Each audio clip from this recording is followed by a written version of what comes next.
que esta Cámara de Representantes y el Congreso de la República entienda cuánto le va a quedar al país de este negocio con el fracking. Así que brevemente, ¿no se ha podido presentar la exposición?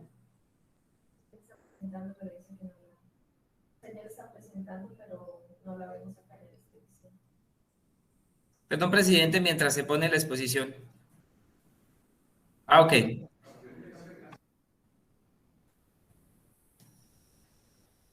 Listo. Entonces, lo primero que iniciaré es como haciendo una breve explicación de contar cómo ha sido la evolución de la política petrolera en el país, cuánto va a ser la utilidad, cuánto recibe el país hoy en regalías, en participación en la producción, en impuestos, para determinar si ese negocio es bueno o no económicamente para el país. Lo primero que queremos es recordar cuáles son los principios básicos de la política petrolera que están establecidos en el decreto 1056 del 53, que es el Código de Petróleos, los cuales son, quiero que pongan cuidado en dos muy especiales. El primero es que el subsuelo y los recursos naturales no renovables son del Estado. Estos están determinados en el artículo 332 y también en el tercero, que dice que se debe garantizar el suministro interno de hidrocarburos a un precio preferencial antes de cualquier exportación. ¿Qué dice la Constitución Política? Primero, que el artículo 332 reza que el Estado es propietario de todo lo que está en el subsuelo y de los recursos naturales no renovables sin importar en dónde estén. Aquí hago esta aclaración porque no es que el petróleo sea de la multinacional cuando está en boca de pozo. En el texto original del artículo 360 y en su modificación mediante el acto legislativo 05 del 2011 se establece que la ley determinará las condiciones para la explotación de los recursos naturales no renovables. Cuando dice la ley se refiere al Congreso de la República, no como sucede que es hoy la ANH quien está determinando esto. Y cuando se refiere a las condiciones para la explotación, se refiere al modelo contractual. Leamos también algunas de las funciones de la ANH contempladas en los decretos Ley 1760 del 2013, el 4137 del 2011 y el decreto 714 del 2012. ¿Qué dicen? Adelantar acciones necesarias para garantizar el adecuado abastecimiento. Congresistas, quiero pedirles que tengan muy presente estas funciones porque vamos a demostrar cómo se violan en el país. Fijar los volúmenes de petróleo de concesión para la refinación interna y fijar el precio al cual las concesionarias nos deben vender el petróleo para la refinación nacional. Brevemente recordemos que en el mundo existen diferentes modelos contractuales para la explotación petrolera. En Colombia históricamente se han aplicado dos modelos, el modelo de concesión y el joint venture o contrato de concesión. ¿Qué es el modelo concesionario? Que en Colombia se dio hace 100 años, pero este modelo de contrato fue prohibido por el expresidente López Michelsen en 1974 mediante el decreto ley 2310. A partir de ese año hasta el 2003, Ecopetrol empezó a aplicar el contrato de asociación. Y finalmente, con la creación de la ANH, mediante el decreto ley 1760 del 2003, esta institución revivió el contrato de concesión que hoy se aplica. O sea, volvimos a el contrato de concesión colonial. ¿El contrato de asociación en qué consiste? Como lo dice su nombre o como lo indica, es una asociación entre el Estado y el inversionista, donde el Estado, en este caso representado por Ecopetrol, no asumía, congresistas, escuchen, no asumía el riesgo en la etapa exploratoria, sino después del descubrimiento. Esto sucedía con el contrato de asociación. En este modelo de contrato, el aporte del gobierno es el área y los supuestos hidrocarburos que se encuentran en el subsuelo. Y el inversionista aporta el capital, la tecnología y la gestión buscando los hidrocarburos, donde asume el riesgo exploratorio. Grandes ventajas que tenía este contrato. Si el inversionista lograba el descubrimiento o había un descubrimiento rentable, la inversión y las decisiones para el desarrollo del campo se toman conjuntamente entre el Estado y el inversionista. Eso quiere decir que era un negocio gana-gana, donde la producción se reparte en proporción a sus intereses. El inversionista era el operador del campo por 22 años. Por favor, también retener esta nota. El inversionista era el operador del campo por 22 años sin autonomía. Y al momento de terminarse el contrato, Ecopetrol pasa a asumir la operación del campo 100%. Esto es lo que ha ocurrido con los contratos a través de los cuales se descubrió Cusiana, Cupiagua, Rubiales, Castilla, Chichimene, entre otros campos que hoy opera Ecopetrol y que representan, respetados compañeros, de los contratos de asociación de estos campos antiguos, representan el 79% de la producción nacional.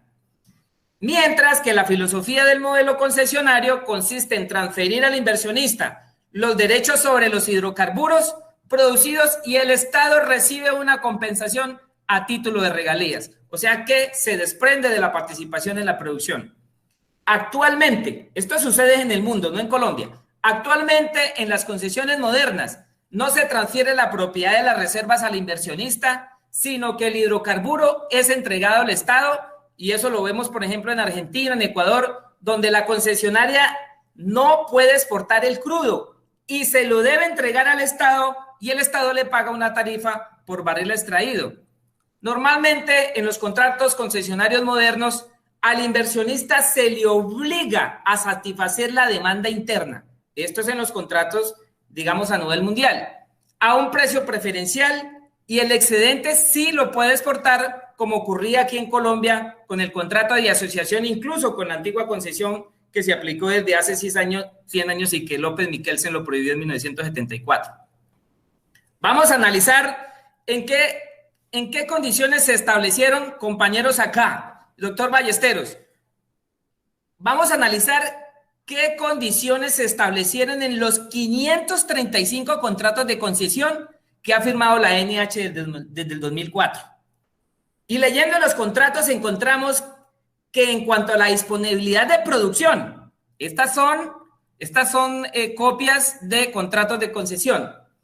En disponibilidad de la producción, al contratista se le dio la libertad de disponer de cualquier forma la producción que le corresponda.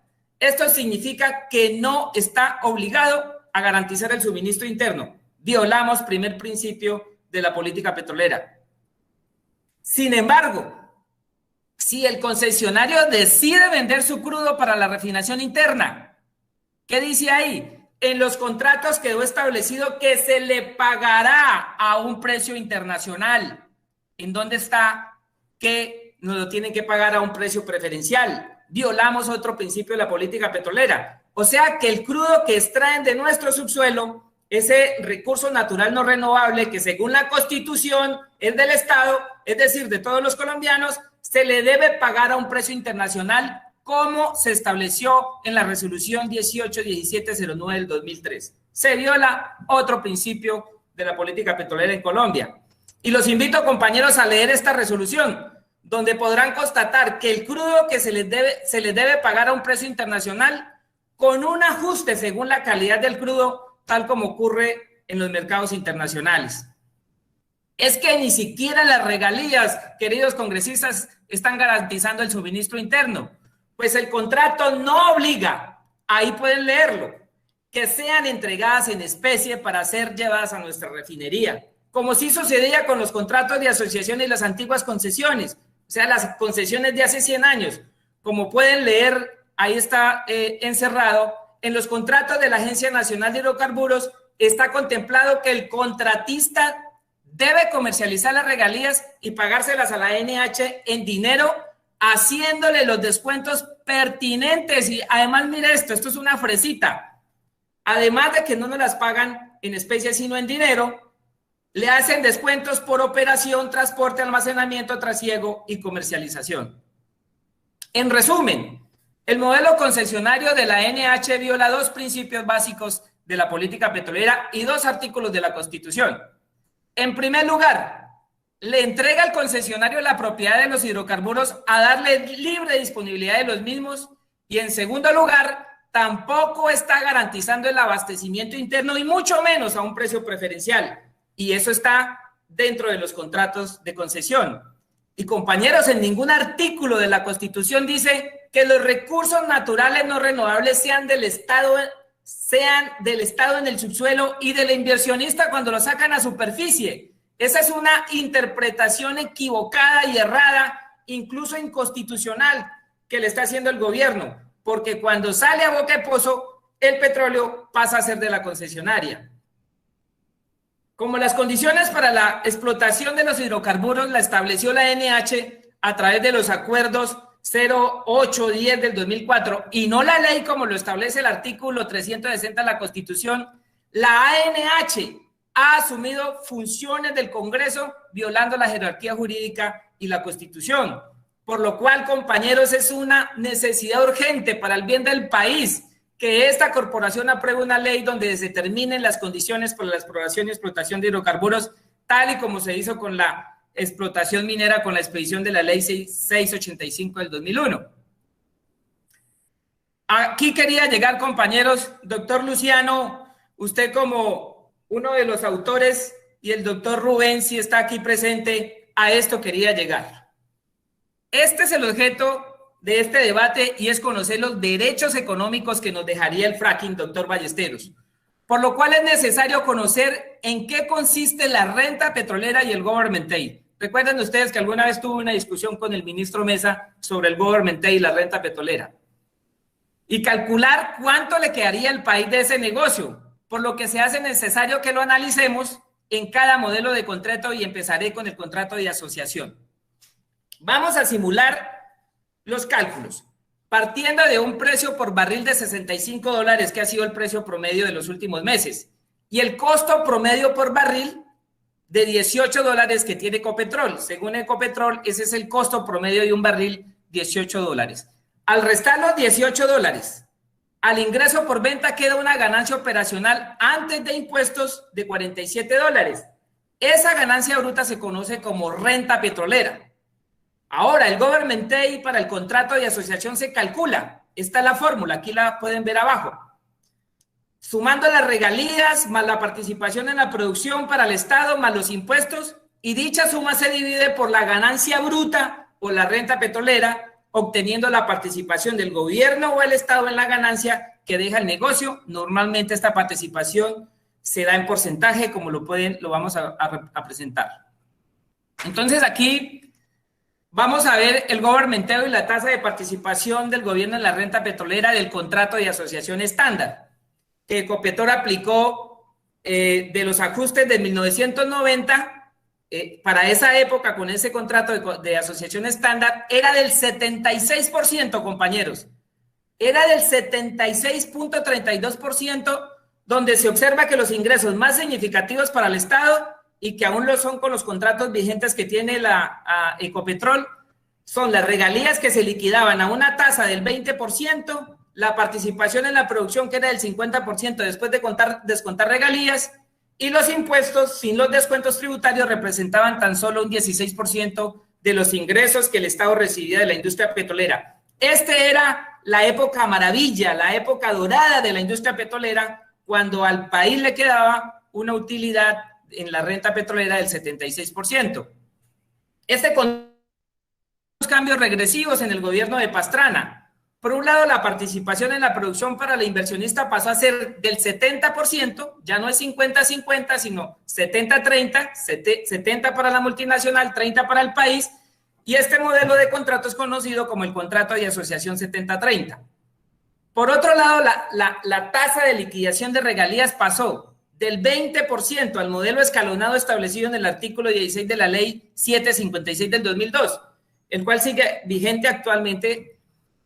Hoy día las regalías de los campos nuevos se liquidan de acuerdo a la producción diaria por campo y pueden oscilar entre el 8% si el campo produce menos de 5,000 barriles por día y un 25% si el campo produce más de 60,000 barriles diarios. En esta ley además se aprobaron unos descuentos en la tasa de regalías dependiendo de la calidad del crudo y de la ubicación geográfica del campo, si es gas, es decir, si está en el continente o está costa afuera, donde la tasa arrancará en el 4.8%. Basándonos en información suministrada por la ANH, el 25 de septiembre del 2019, con corte a 31 de diciembre del 2018, Vamos a analizar qué tasa de regalías están pagando los campos descubiertos bajo los contratos firmados después de la aprobada Ley 756 del 2002. Entre otras cosas, también analizaremos los resultados en inversiones realizadas en exploración, las reservas descubiertas y los recursos monetarios que la NH ha recibido por los derechos económicos pactados en los contratistas. Esto es, compañeros, muy importantes porque de aquí es que vamos a entender cuánto es que le toca al país con el fracking. Y yo quiero que por eso les decía que nada de lo que estoy diciendo es inventado. Es de resaltar que este cuestionario fue respondido por 18 funcionarios de alto nivel y revisado por 10 gerentes y expertos de la NH y aprobado por 4 vicepresidentes de la NH. Así que tengan toda la tranquilidad, compañeros, que todas las cifras que estamos dando acá simplemente son producto de las respuestas que nos da la NH. Entonces, de acuerdo a esta información, nos preguntamos, ¿qué tasa de regalías pagan los campos nuevos?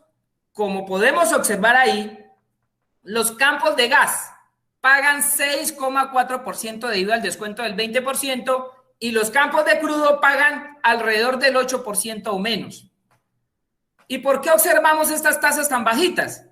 Si analizamos ahí, que está en amarillo, el contrato Llanos 34, el cual alcanzó a tener una producción de 80,000 barriles por día. Encontramos que de acuerdo a la fórmula de la ley 756 del 2002, deberían haber pagado una tasa del 15,5%. Sin embargo, al liquidarse en 17 campos, fraccionando la producción total del contrato, en estos 17 campos, la tasa promedio que terminaron pagando es de tan solo el 7%. Pareciera, congresistas, que intencionalmente estuvieran fraccionando los yacimientos en varios campos con producciones inferiores a 5,000 barriles por día en cada uno de ellos, lo cual es contrario a la normatividad, que lo veremos aquí enseguida. ¿Qué dice el Ministerio de Minas? De acuerdo a la ley 756 del 2002, para que vean cómo nos están robando, porque esa es la palabra, las regalías, compañeros. ¿Qué dice el Ministerio de Minas? Campo es la proyección a superficie del yacimiento o yacimientos ubicados en la misma área. Por lo anterior, ellos mismos lo dicen, pero están haciendo lo contrario. La afirmación que un yacimiento puede contener varios campos es errónea. Entonces, ¿por qué están fraccionando los yacimientos en varios campos y por qué están pagando menos regalías? Ante esta respuesta nos preguntamos, ¿por qué están fraccionando la producción en varios campos? Si lo que se debería interpretar es que la suma de la producción de uno o varios yacimientos debe contemplarse en su conjunto como un campo. O sea que la industria y la NH están mal interpretando la definición de campo y de paso nos están tumbando en la liquidación de las regalías. Igualmente, de acuerdo al decreto 1493 del 2015, se entenderá como campo el área en cuyo subsuelo existen uno o más yacimientos. Adicionalmente, en el anexo 1 del acuerdo 02 del 2017 expedido por la NH, se define como campo la superficie delimitada del área en cuyo subsuelo existen uno o más yacimientos de hidrocarburos agrupados. En conclusión, ¿qué quiero decir con esto, representantes? El término campo usado en el artículo 16 de la ley 756 del 2002 asume que la producción de uno o más yacimientos debe ser sumada y no fraccionada como lo están haciendo la NH. Esto es un debate de control político, congresistas, porque nos están robando las regalías para luego proceder a liquidar las regalías teniendo en cuenta la producción total del contrato. Igualmente, observen cómo los yacimientos no convencionales cuyos contratos se firmaron después de la expedida ley 1530 del 2012. 13 contratos en total. Hay 13 contratos en Colombia de yacimientos no convencionales. Se están beneficiando del descuento del 40% en la tasa de regalías. En particular, observen aquí uno, compañeros, por favor. Ahí el contrato La Loma en el campo Pajuil, el cual es de gas asociado a mantos de carbón. Este campo está pagando una tasa de solo 4,8%. Esto demuestra lo acertado, compañeros, y le agradecemos a todos los que votaron en contra del artículo 200 ley del artículo 210, perdón, de la ley 2056. Recuerden esa polémica. Lo pretendían seguir pagando regalías de 4.8 con yacimientos no convencionales y le estaban abriendo las puertas al fracking para que no pagaran 8% de regalías, sino pagaran el 4.8%, más sin embargo ya hay yacimientos no convencionales que se están beneficiando de ese beneficio. Bueno, perdón la redundancia. Ya concluyendo acá, observen que la tasa promedio de regalías de los 360 campos nuevos descubiertos bajo el modelo de contrato de concesión de la NH, es decir, es del 6,36% para gas, estoy hablando de la tasa promedio de regalías, para gas es del 6,36% y el 7,69% para crudo. Recordemos que antes de la ley 756 del 2002 la tasa era del 20%.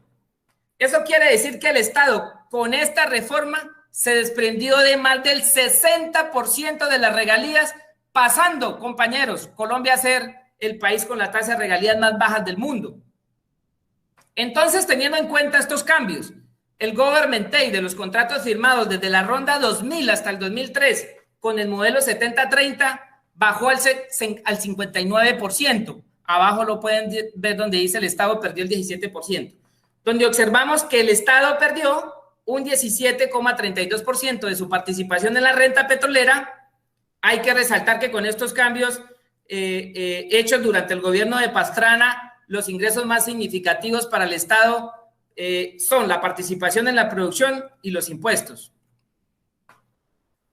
Ahora, debemos recordar que con la expedición del decreto 1760, aquí es donde entra la época triste de la política petrolera del país, y es bajo estos nuevos modelos que van a firmar los contratos para fracking. Con la expedición del decreto 1760, del 2003, se crea la NH, que pasa a ser la administradora del subsuelo, y esta agencia cambia el modelo contractual, elimina el contrato de asociación y crea el contrato más conocido como concesión moderna.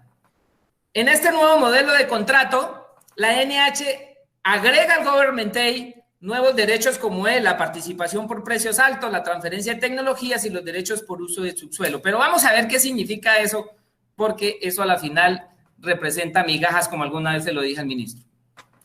¿En qué consisten esos derechos del uso de subsuelo? Rápidamente así, este es un canon que se paga anualmente durante el periodo exploratorio, de acuerdo a la tabla que está ahí, equivale a un promedio de $1 por hectárea. Analizando los 535 contratos adjudicados por la NH, el área promedio de los bloques continentales es de 65,000 hectáreas. Esto significa que la NH recibe en promedio $65,000 anuales por contrato durante el periodo exploratorio, el cual puede durar entre 6 y 10 años. Este canon en pesos equivale más o menos a 250 millones de pesos por año. Eso es una bicocada. Esos son los famosos nuevos beneficios del contrato de concesión. Frente a la transferencia de tecnología, ahí está en el contrato, es como máximo el 25% de lo pagado por el derecho del subsuelo. Esto significa que en promedio la NH recibe $16,250 anuales por contrato, lo que equivale más o menos a 60 millones de pesos anuales. Hay que resaltar que está contemplado en el contrato que este derecho económico en ningún caso puede exceder a los $100,000 en su totalidad. Además tenemos, digamos, restricciones. Otra bicocada, otro de los derechos nuevos económicos del contrato de concesión. En lo referente a los derechos por precios altos, este derecho se recibirá a partir de una producción acumulada por campo de 5 millones de barriles, y además debe cumplirse con otra condición: el precio del barril en el mercado internacional debe superar un precio base, ¿sí? Este precio base se acuerda en el contrato, como lo podemos ver en la siguiente tabla. En este contrato en particular, el precio base oscila entre 28,25 y 30,43 dólares, dependiendo de la calidad del crudo. Este precio base se ajusta anualmente. La NH recibe el 30% de la diferencia entre el precio de venta y el precio base. En cuanto a la participación en la producción para la NH, compañeros, yo sé que esto es muy técnico y esto es cansón, pero si no entendemos cuánto es lo que le va a quedar al país y cuáles son los beneficios de cada contrato, pues no vamos a poder entender realmente cuánto le va a quedar al país con el fracking. En cuanto a la participación en la producción para la NH, por favor les pido atención en esta diapositiva. Revisando los 101 contratos TEAS, que son las áreas de evaluación técnica, firmados antes del 31 de diciembre del 2018, se encontró que en promedio, congresistas, en promedio la participación para la NH es de un vergonzoso 0,04. Ahí está en la tabla de participación de la NH. De la misma manera, la participación promedio para la NH en los 237 contratos de exploración y producción EIP-EIE es del 7,15%. Aprovecho esta diapositiva para preguntarle a la NH por qué este contrato, el que está aquí, YPF Colombia,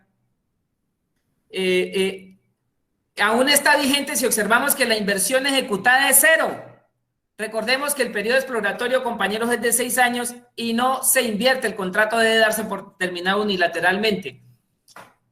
Por último, en los 175 contratos adjudicados de forma directa, la participación promedio para el país, miren esa cifra tan vergonzosa. Esto es lo que le vamos a regalar a las multinacionales. Los contratos adjudicados en forma directa, la participación promedio para el país es cero en todos los contratos. Y promediando los 513 contratos que la NH firmó hasta el 31 de diciembre del 2018, la participación promedio para la nación es de tan solo el 3,31%. Antes recibíamos el 50% y con Pastrana recibíamos el 30%. Esto nos demuestra que además de haber perdido más del 60% de las regalías con la ley 756 del 2002, la NH se desprendió de casi la totalidad de la participación en la producción. Esto lo considero un saqueo y un detrimento patrimonial, presidente. Es que inclusive representantes y colombianos, los que están siguiendo este debate, observemos que desde el año 2004 hasta el 31 de diciembre del 2018, al sumar la inversión pactada para la exploración en todos los 513 contratos firmados por más de 60 empresas, fue de 14.914 millones de dólares, pero la inversión efectivamente ejecutada fue de 5.700 millones de dólares. Ese es el super éxito de los contratos de concesión, donde hay un incumplimiento del 62%. Esta inversión equivale a la irrisoria cifra de 380 millones de dólares por año promedio, o de 6.3 millones de dólares por empresa por año. Debería darles vergüenza, mientras que Ecopetrol invierte más de 500 millones de dólares al año en exploración, en áreas que para dicho fin le reservó el decreto 1760 del 2003. Pero lo más sorprendente de toda la información entregada por la NH es que en los 15 años de funcionamiento,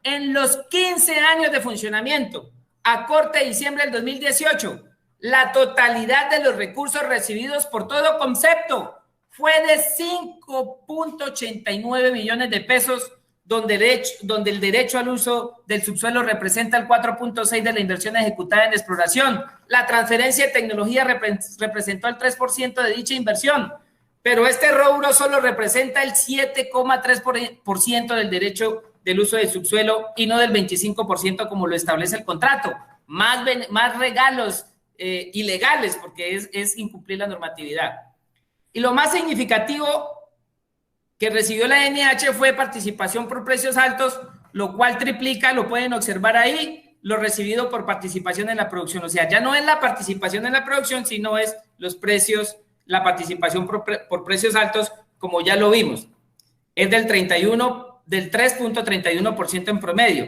Ahora, si al total recibido por la NH en sus primeros 15 años le restamos los gastos de funcionamiento, doctor Ballesteros, la NH, porque es que estos son lo que van a firmar con los contratos de concesión. En sus primeros 15 años de la NH, le restamos los gastos de funcionamiento y la inversión en calentamiento de áreas, la utilidad neta que dejó el negocio del petróleo fue de 3.01 billones de pesos, o sea, 200.000 millones de pesos anuales el supernegocio de la NH y que vamos a tener con los contratos de fracking. Se le preguntó a la NH, ¿cuántos recursos le ha transferido cada año a la nación? Doctor Luciano, a usted que le gustan los números, para conocer qué tan significativo es este negocio para el país, ahí en la tabla pueden observar las transferencias al gobierno año a año. Estas transferencias suman hasta el 2020. Miren esta cifra tan vergonzosa, 3.95 billones de pesos en 17 años. Si tenemos en cuenta solo los últimos 11 años, que es donde la NH empieza a girar, podemos ver que el promedio anual es de tan solo 359 millones de pesos, lo cual equivale al presupuesto de una ciudad intermedia como mi ciudad Yopal, mi ciudad natal. Entonces, calculando el Government Take del contrato de la NH sin tener en cuenta las prebendas tributarias y basados en los resultados ya analizados de lo recibido por la NH, más las regalías, nos da como resultado un Government Take del 45,22%, observando que con este modelo contractual la nación perdió otro 13,78% de participación en la renta petrolera. Aquí se observa que lo recibido por concepto de impuesto que paga la industria petrolera pasa a ser un ingreso, aquí pasa a ser un ingreso más significativo para el Estado. Ahora, estas son las fórmulas para sacar el Government Take. Este es el Government Take y quisiera que analizáramos el Government Take con el modelo concesionario antiguo, con el modelo concesionario actual y nos vamos a dar cuenta que nos devolvimos a 100 años, pero que es mejor ese modelo contractual antiguo que el actual. Entonces, si comparamos este Government Take con el modelo concesionario de hace 100 años, observamos que la NH nos regresó al modelo colonialista, con la diferencia de que el modelo concesionario de hace 100 años, los campos revertían a la nación, a partir de la cual nace Ecopetrol, quien se ha encargado de recibir y operar los campos revertidos, mientras que la NH en sus contratos contempla extensiones hasta el límite económico de agotamiento de campo. O sea, antes revertían, ahora hasta que haya el límite económico de agotamiento de campo. Esto es realmente indignante, representantes, porque nos hemos desprendido de la riqueza con la cual nos hubiéramos evitado tantas reformas tributarias en los últimos 14 años. Prácticamente hacen una cada 2 años. Nos hemos desprendido de los recursos con los cuales podríamos haber jalonado el desarrollo económico y social del país y superando muchas necesidades básicas como lo hizo Ecuador con la bonanza petrolera que hubo desde el 2008 hasta el 2014. Ante este cambio de contrato tan desfavorable para el país, se le pregunta al Ministerio de Minas cuáles fueron las razones que llevaron al gobierno a cambiar el modelo de contrato. Y dentro de la respuesta, el ministerio afirma que el cambio fue necesario para incentivar la inversión en exploración y explotación. Señores, como ya lo vimos en 3 diapositivas anteriores, la inversión promedio en exploración con el nuevo modelo de contrato fue de 6,3 millones de dólares por empresa por año, lo cual no alcanza ni para hacer un estudio de sísmica. Eso explica el por qué la NH ha tenido que invertir la mitad de sus recursos recibidos en actividades exploratorias para luego entregar las áreas con casi 0 participación en la producción para el país. Igualmente afirma el ministerio que se buscaba aumentar las reservas, lo cual analizaremos más adelante, pero debo decir que el que busca no encuentra. Por otro lado, dice que el contrato trajo aspectos más relevantes, como es que el inversionista asume la operación y el riesgo exploratorio. Déjenme decirles que eso es mentira, que el contrato de asociación también tenía esa variable, pues Ecopetrol entraba como inversionista después del descubrimiento donde ya no hay riesgo. Y ese es uno de los grandes argumentos que tiene la NH. Con respecto a los nuevos derechos económicos, como ya vimos, el porcentaje promedio de participación en la producción es tan solo del 3,31%, mientras que el contrato de asociación era el 50% antes de Pastrana y el 30% antes de crearse la NH. Y frente a otro aspecto, disque relevante, como dice la NH, que es la transferencia de tecnología, ya analizamos que es mínima y que solo es una variable de relleno. Lo único significativo que recibimos es participación por precios altos, la cual no se desprenderá en épocas de precios bajos. En cuanto a la afirmación de descubrimiento de nuevas reservas, aquí también quiero pedir toda su atención, compañeros, porque esta es otra de los grandes argumentos que tienen para implementar el fracking. Dice que para garantizar el suministro interno, quiero informarles que analizando la información suministrada por la NH, desde el año 2000, las reservas probadas o desarrolladas de crudo se han mantenido casi en el mismo valor. Esto es, ahí están las cifras, 2.289 millones de barriles en el año 2000 y 2.041 millones en el año 2019. Esto significa que las reservas probadas se comportan como una caja menor, o sea que a medida que se van gastando se van retroalimentando, incorporando cada año nuevas reservas a medida que se desarrollan las provenientes de nuevos descubrimientos o de campos maduros.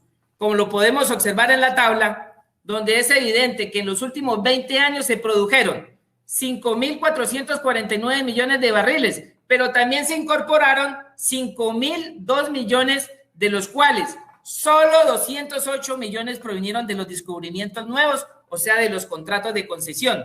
Mientras, óigase bien, compañeros, 4.399 millones de barriles provinieron de reevaluaciones de campos maduros o campos viejos, o sea, que el 85% de las nuevas reservas probadas incorporadas año a año provienen del desarrollo de reservas remanentes de campos maduros.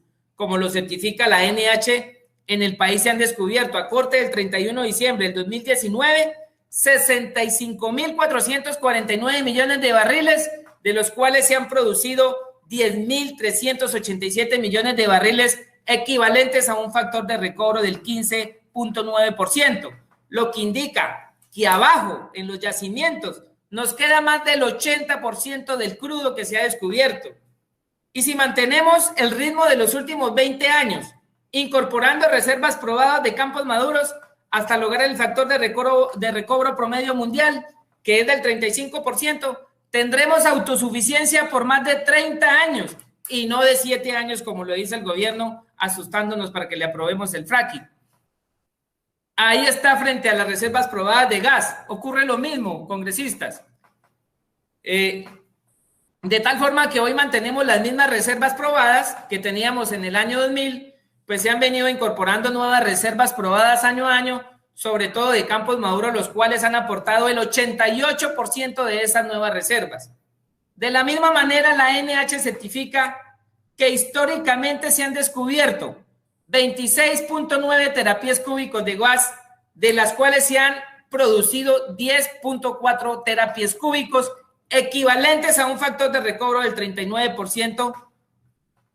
Ahí lo pueden observar en la gráfica, pero como los yacimientos de gas pueden llegar a un factor de recobro del 70% o más, significa que aún tenemos gas para más de 20 años y no de 8 años, como lo dice el gobierno. Y aquí me parece increíble, y yo no sé si se equivocó, doctor Ballesteros. Aquí ustedes mismos lo reconocen, que este análisis es tan cierto, y yo sí quisiera escuchar la respuesta de los que piden el archivo de este proyecto. Este análisis es tan cierto, congresistas, que hasta los ponentes piden archivar el proyecto de ley que buscan prohibir el fracking en Colombia, afirman en su exposición de motivos, ahí está, eso es una copia de la exposición de motivos, que el consumo del país no va a aumentar en forma significativa y los recursos que se extraigan serán exportados prácticamente en su totalidad. Yo aquí me quiero detener un momento, porque es que mi querido doctor Ballesteros y al gobierno nacional lo he escuchado que el fracking lo van a realizar y lo tienen que realizar para garantizar el suministro y el consumo interno del país. ¿Y por qué ustedes en su exposición de motivos? Lo podemos leer ahí en amarillo, ya que el consumo del país no va a aumentar en forma significativa y los recursos que se extraigan serán exportados prácticamente en su totalidad. El que vota este proyecto de archivo está traicionando al país porque está diciendo que el petróleo que va a salir con el fracking lo van a exportar en su totalidad. Es toda la contrariedad. Aquí están contradiciendo el argumento del gobierno nacional.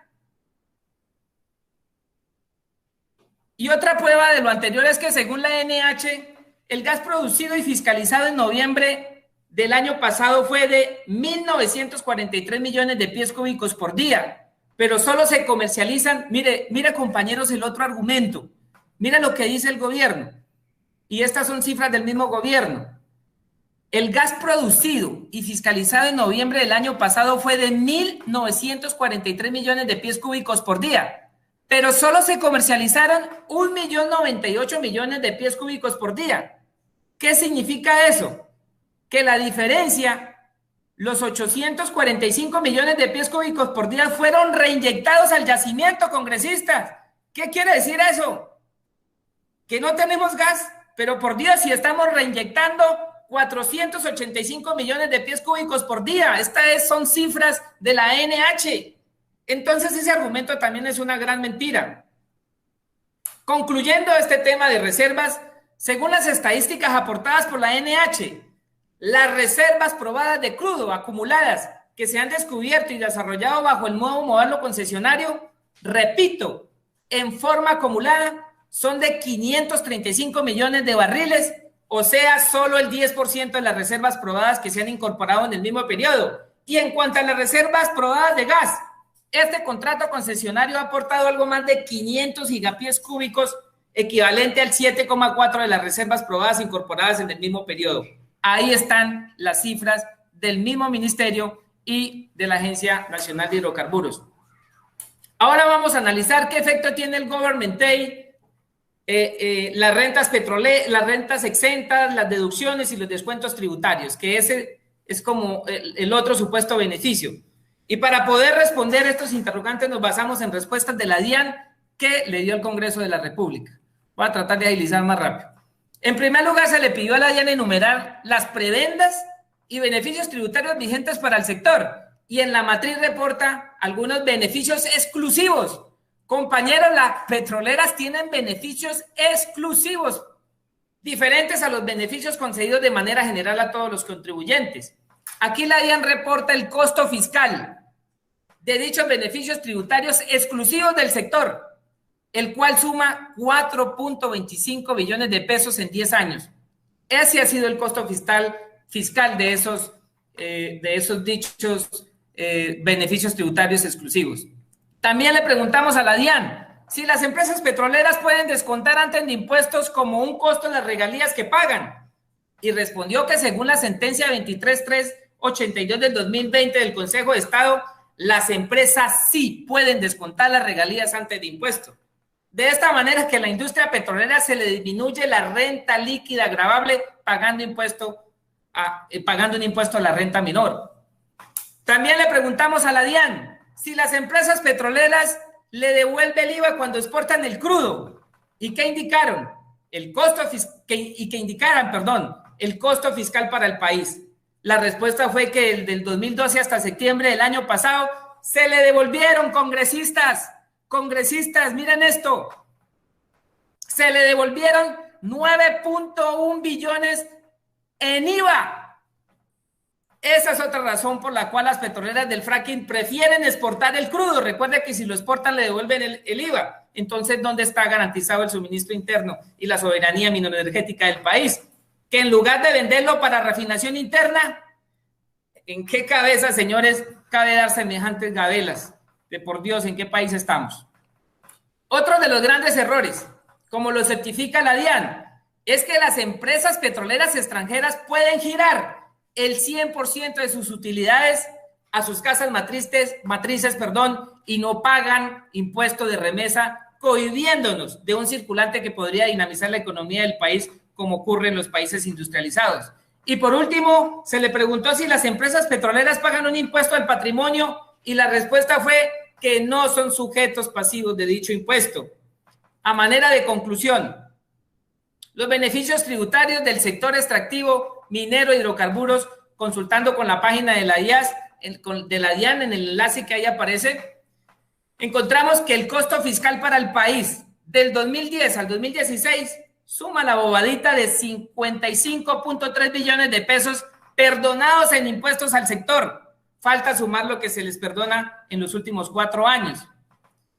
Teniendo en cuenta los 227 preventas y deducciones tributarias, la tasa efectiva de impuesto que termina pagando las empresas del sector minero y petrolero, según cálculos de la Contraloría General de la República, no es del 31%, sino del 8.82%. Ya aquí ya vamos a terminar, congresistas, porque con todo esto es que vamos a calcular el government take para el fracking. Entonces, ya conociendo las prebendas y los beneficios tributarios de la industria petrolera, estimamos nuevamente el government take del contrato de concesión de la NH, teniendo en cuenta la tasa real de impuestos que pagan, el cual nos arroja una participación del país en la renta petrolera. Miren esto, compañeros, esto es lo que vamos a aprobar.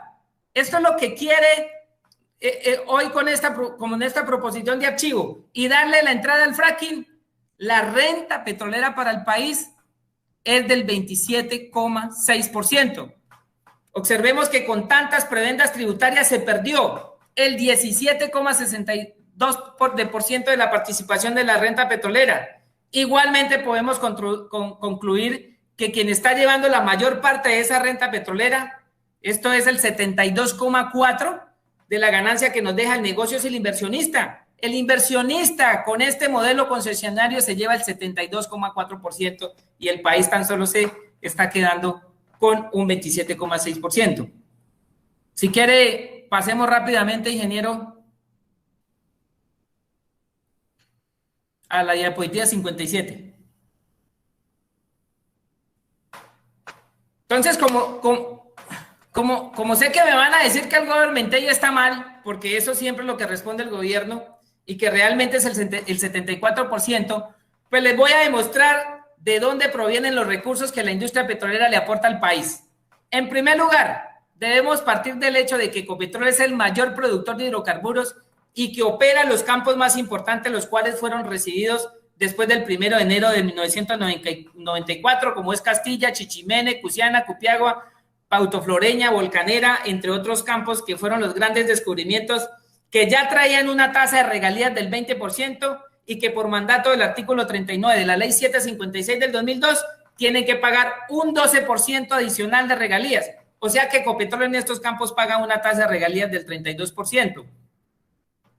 Calculando la tasa promedio de regalías que paga Ecopetrol, está en un 21,56%. De esta manera, calculando el government take de los convenios de explotación, que son los campos maduros que tiene Ecopetrol, se obtiene un resultado. Miren lo que obtiene Ecopetrol solito, compañeros. Miren lo que recibe Ecopetrol solito. Se obtiene un resultado del 92,64% de tasa de participación del gobierno en la renta petrolera, incluidos los dividendos. Este government take debería ser el 100%, pero recordemos que el 11,51% de acciones está en manos de los privados.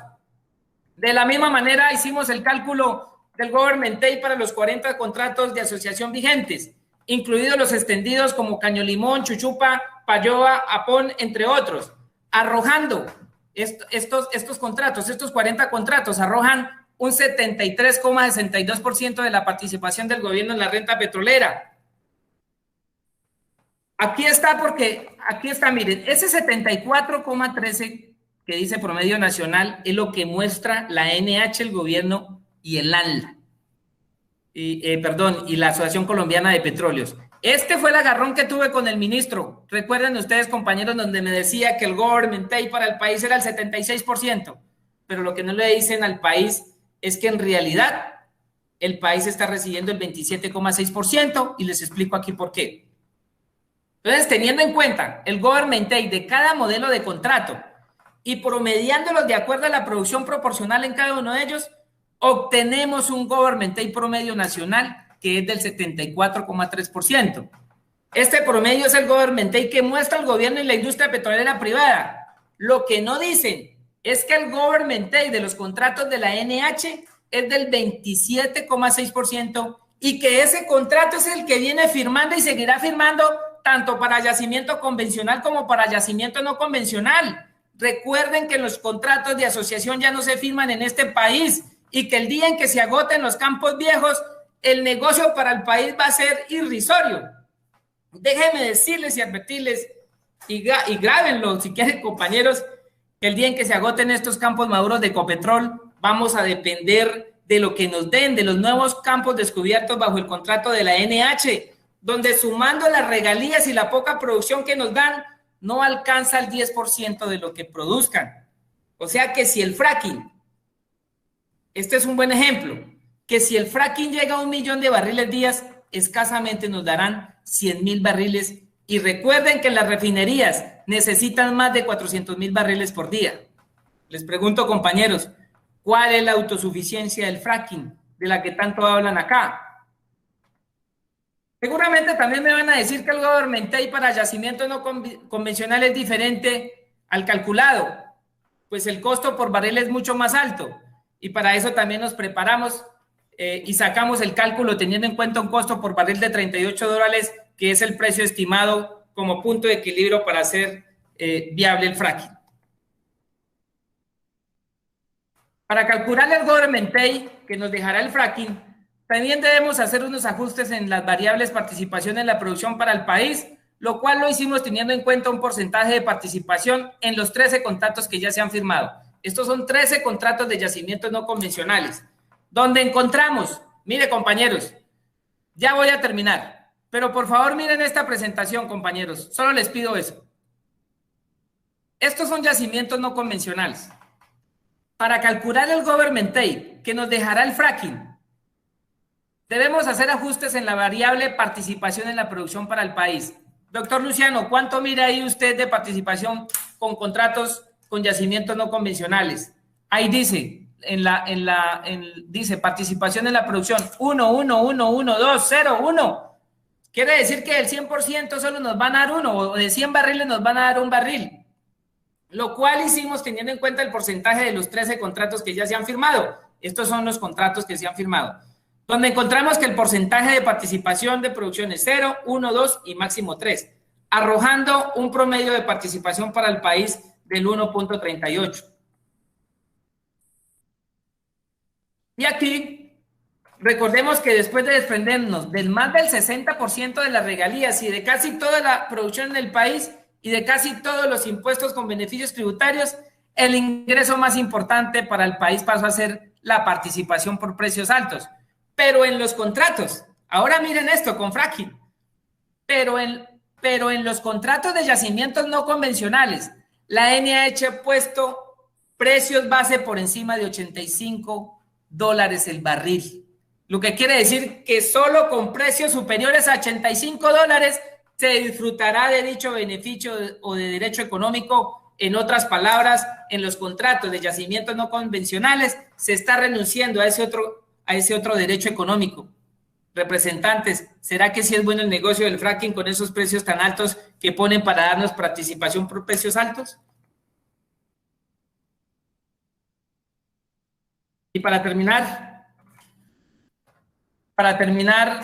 aquí está la fórmula del government take con el fracking incluidas las prebendas tributarias, incluidas prebendas que será solo del 21,6%, o sea que el fracking le dejará al país menos de la mitad de lo que le dejaba el negocio petrolero hace 100 años. De acuerdo a la Asociación Europea de Geocientíficos e Ingenieros, el government take mundial, queridos congresistas, solo 2 presentaciones más para terminar y las reducimos a 80 porque eran 200. Compañeros, la Asociación Europea de Geocientíficos e Ingenieros dicen que el government take promedio mundial del negocio petrolero es del 75%. ¿Y cuánto es que nos queda a los colombianos, compañeros? Nos dejará el 21,6%. Es por eso, compañeros, que me opongo al fracking. Y es esa la responsabilidad que tiene este Congreso, compañeros. Si le vamos a entregar los recursos naturales no renovables a las multinacionales, si vamos a seguir permitiendo ese saqueo de nuestra riqueza. Y por Dios, quienes presentaron esta este archivo de ponencia? En fin, ¿qué? ¿Necesitan el fracking para garantizar el suministro interno del país? O como lo dijeron en su exposición de motivos, gran parte de los hidrocarburos se van para la exportación. Muchas gracias, señor presidente. Muchas gracias, doctor César Ortiz. Le voy a dar el uso de la palabra.